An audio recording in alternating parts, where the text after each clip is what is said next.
It's my great pleasure now to welcome Laura-Lindsay Sewell. Laura-Lindsay is co-chair of our violin faculty and a very experienced teacher who was great at also advising families on their journey in music education. Laura-Lindsay. Hi, everyone. I'm Laura-Lindsay Sewell. I teach violin at Thurnauer, and I'm the chair of the violin department.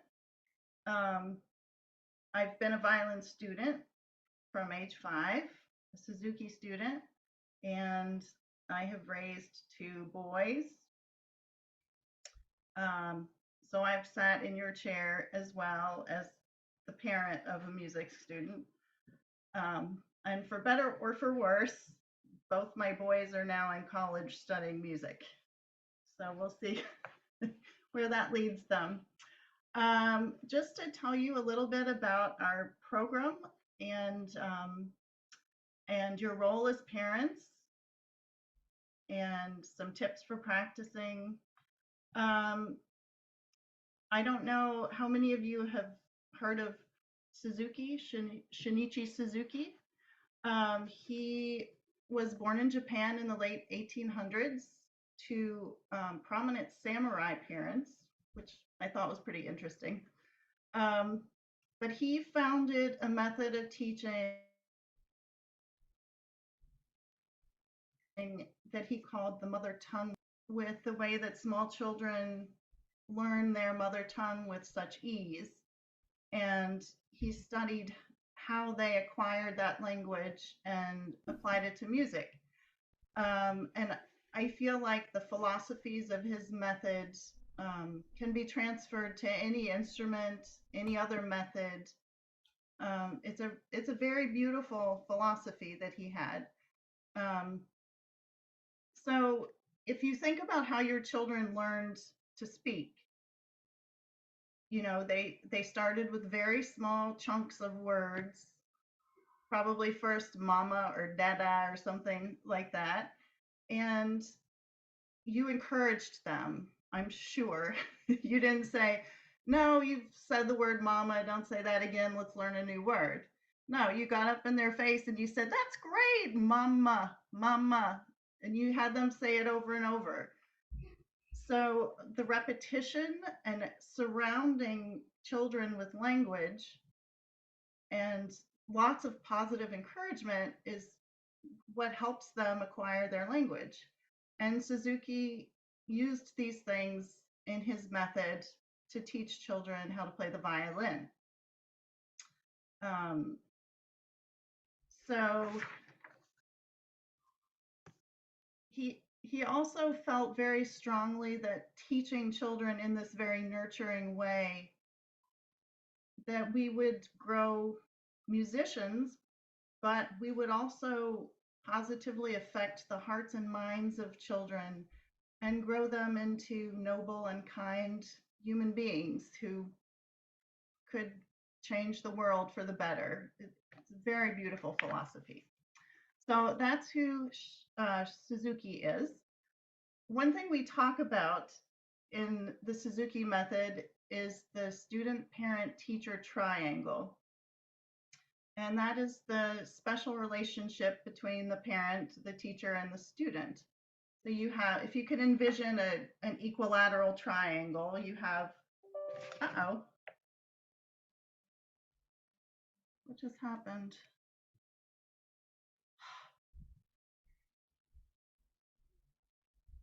You're okay. I mean, from our side, you're fine.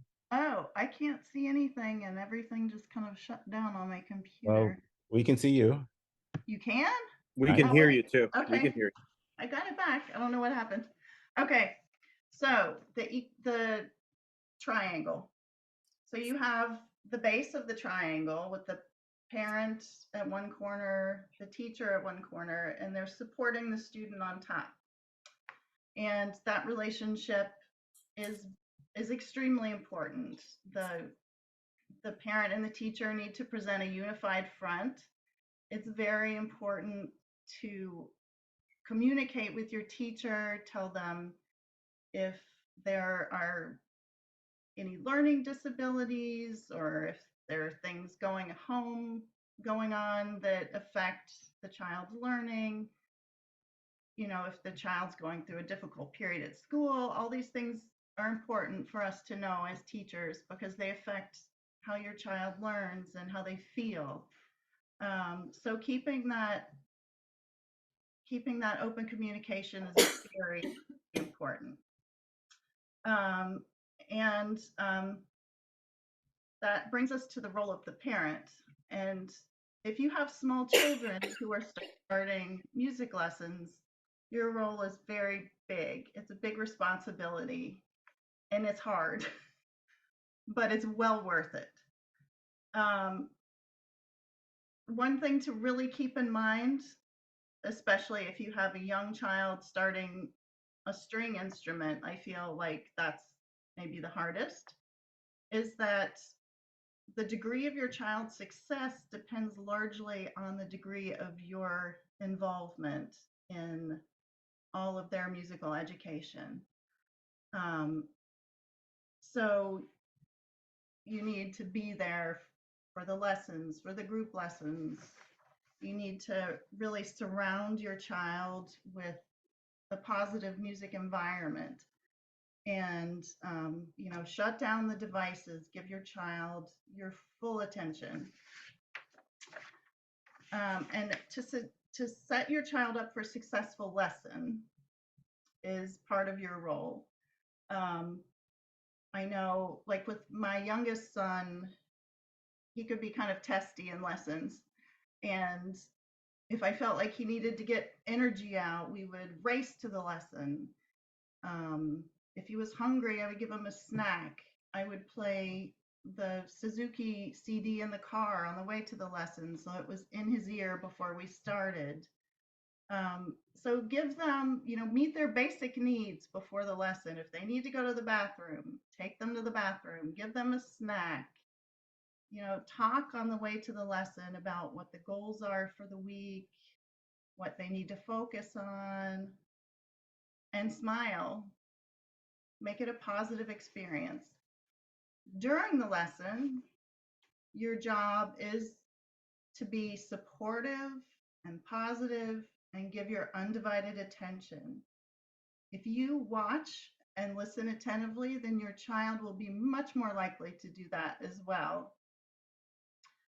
You need to pay very close attention to what the teacher is asking your child to do because you're the teacher at home all during the week.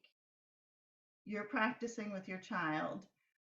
Suzuki liked to say that 6 days of poor misguided practice at home can cancel out the best teaching in the private lesson. So you want to make sure you know what you're doing and what you need to be doing with your child at home. Ask lots of questions in the lesson so you completely understand. Another important thing about being in the lesson is one teacher at a time.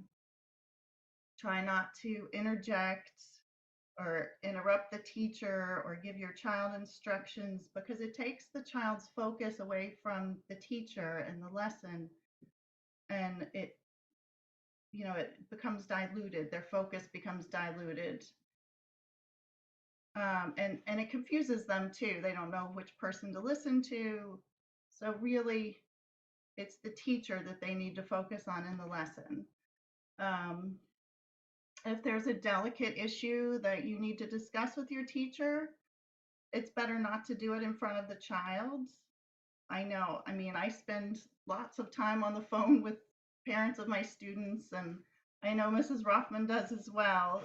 It's always better just to give a call or email if there's some sort of issue and not to talk about it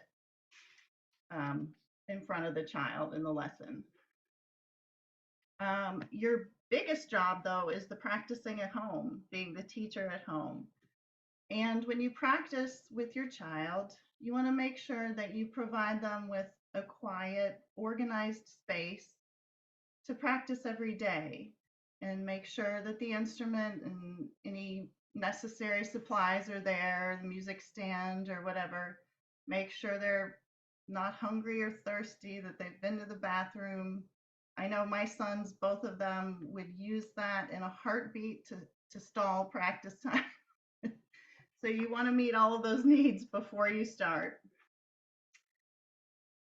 You'll need endless amounts of patience and perseverance and love and creative ideas.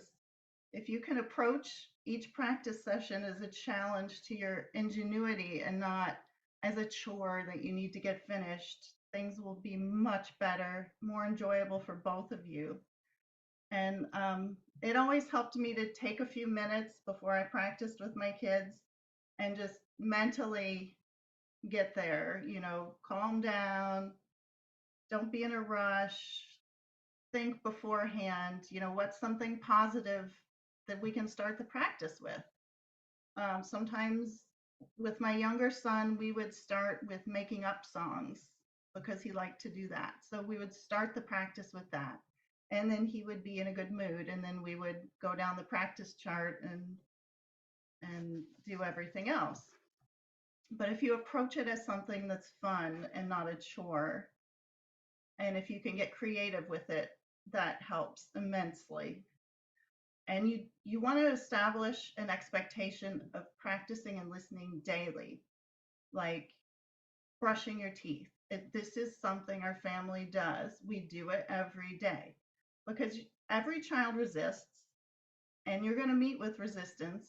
But if they see that that's your expectation and you stick to it, and then it becomes a special time just between you and your child, then they will be much more cooperative.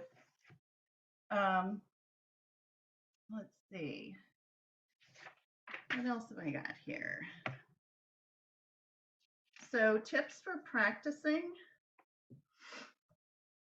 You always want to try to use positive language and keep your focus more on how they're playing rather than what pieces they're playing. Repetition is huge. Correct repetition. Suzuki used to say, knowledge is not skill. Knowledge plus 10,000 times is skill. Some ideas for being creative with little kids. You can line up chocolate chips on the practice chart, and they get one for each activity, or use chocolate chips for repetitions. I like chocolate, so that's what we always did. You can roll the dice to see numbers of repetitions or the order in which you do things. You can practice each activity in a different room in the house. You can practice by candlelight. You can line up stuffed animals and they can each ask for their favorite song. You dress up and give a recital for the family or for neighborhood friends. Could have a sticker chart for good practices. And when it's filled, your child gets a prize. One thing we used to do was I would write their little practice activities on slips of paper and put them in a hat, and they would pull them out of the hat. I mean, you got to get creative because you want it to be fun. You don't want your child to think of it negatively. But also be goal oriented, not time oriented. I think that's important.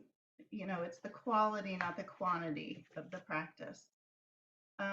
Make sure you ask your child questions so that they learn how to listen to themselves. You might ask them, did you think that tone was scratchy or was it very clear? You just want to start training their ear and training their mind to listen to themselves. Be careful with your words because they carry weight. Always remember that learning an instrument is a long process. I mean, I've played the violin since I was 5 years old, and I'm still learning. Every day, I'm still learning new things when I practice. It's a journey. It's a long journey, and it's a very rewarding journey as well. Make sure you resist the temptation to compare your child with others. Like, you'll meet other kids in the group class who are near the same level, who know some of the same pieces, but every child has their own strengths and weaknesses. And just be careful about how you measure their progress. It's much more important to have a beautiful, soft, round bow hold than it is to learn 3 songs. As a teacher, I feel like my job is not to teach your child songs, it's to teach your child to be a good violinist and a well-rounded musician. That's much more important. So try not to compare, what song this kid knows and how come you haven't learned that one yet. And that's that's never a good thing to feel as a child. Um, Try to strike a good balance between positive reinforcement and constructive criticism in your practice sessions. And ask yourself, what is the ratio of praise to criticism in my practice session with my child? One really important thing is this is based in listening at first. You listen to the music, it's in your ear before you learn it. That is so important. But be aware that the recording is the finished, polished version of the pieces, and it's being played by an adult who's a professional musician. Your child will not sound like the recording, and we do not want your child to play as fast as the recording either. So just keep that in mind. The recording is a very effective learning tool and something to which your child will aspire. Um, Practicing is a special thing. It's really hard, but it gives you a bond with your child that you will always have. And it gives a new depth to your relationship with your child. And it's also a vacation from the chaos of the modern world. You're fully present in the moment and you've turned off devices, and it's so special.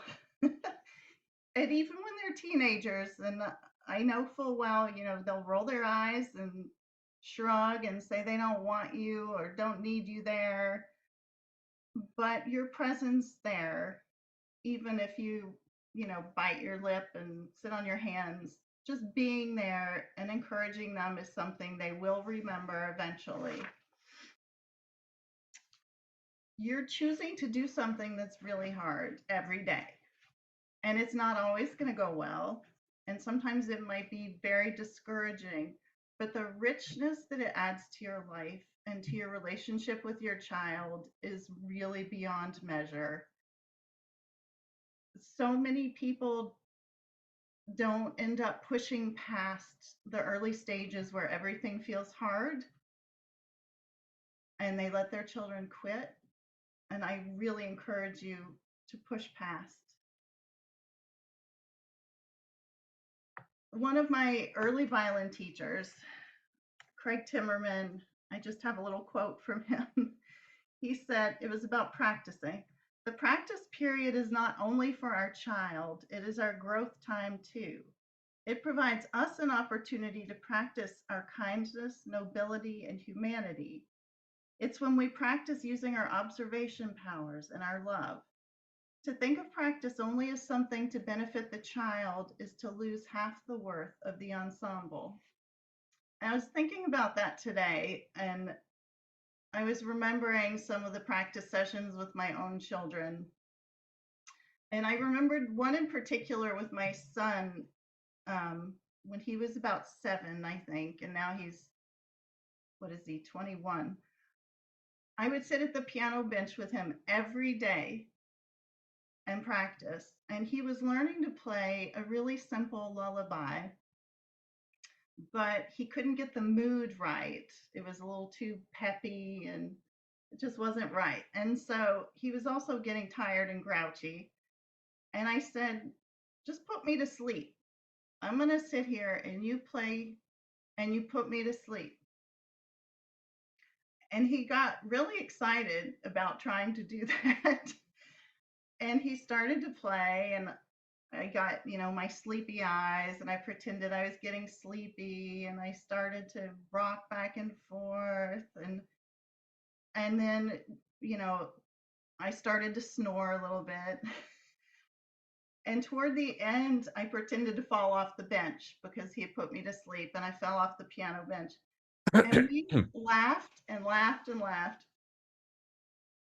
But it taught him something. It taught him the mood of the piece, and he could recreate that again every day. And we had to recreate that every day for a while.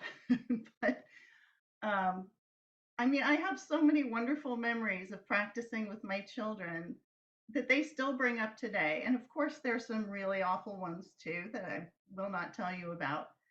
But it's a hard road, but it's just wonderful and enriching. Um, I think I'm going to end with that. Um, I'll leave you with one of my favorite quotes about children from a French philosopher from the 1500s, amazingly. He said, "Children are not vessels to be filled, but fires to be lit."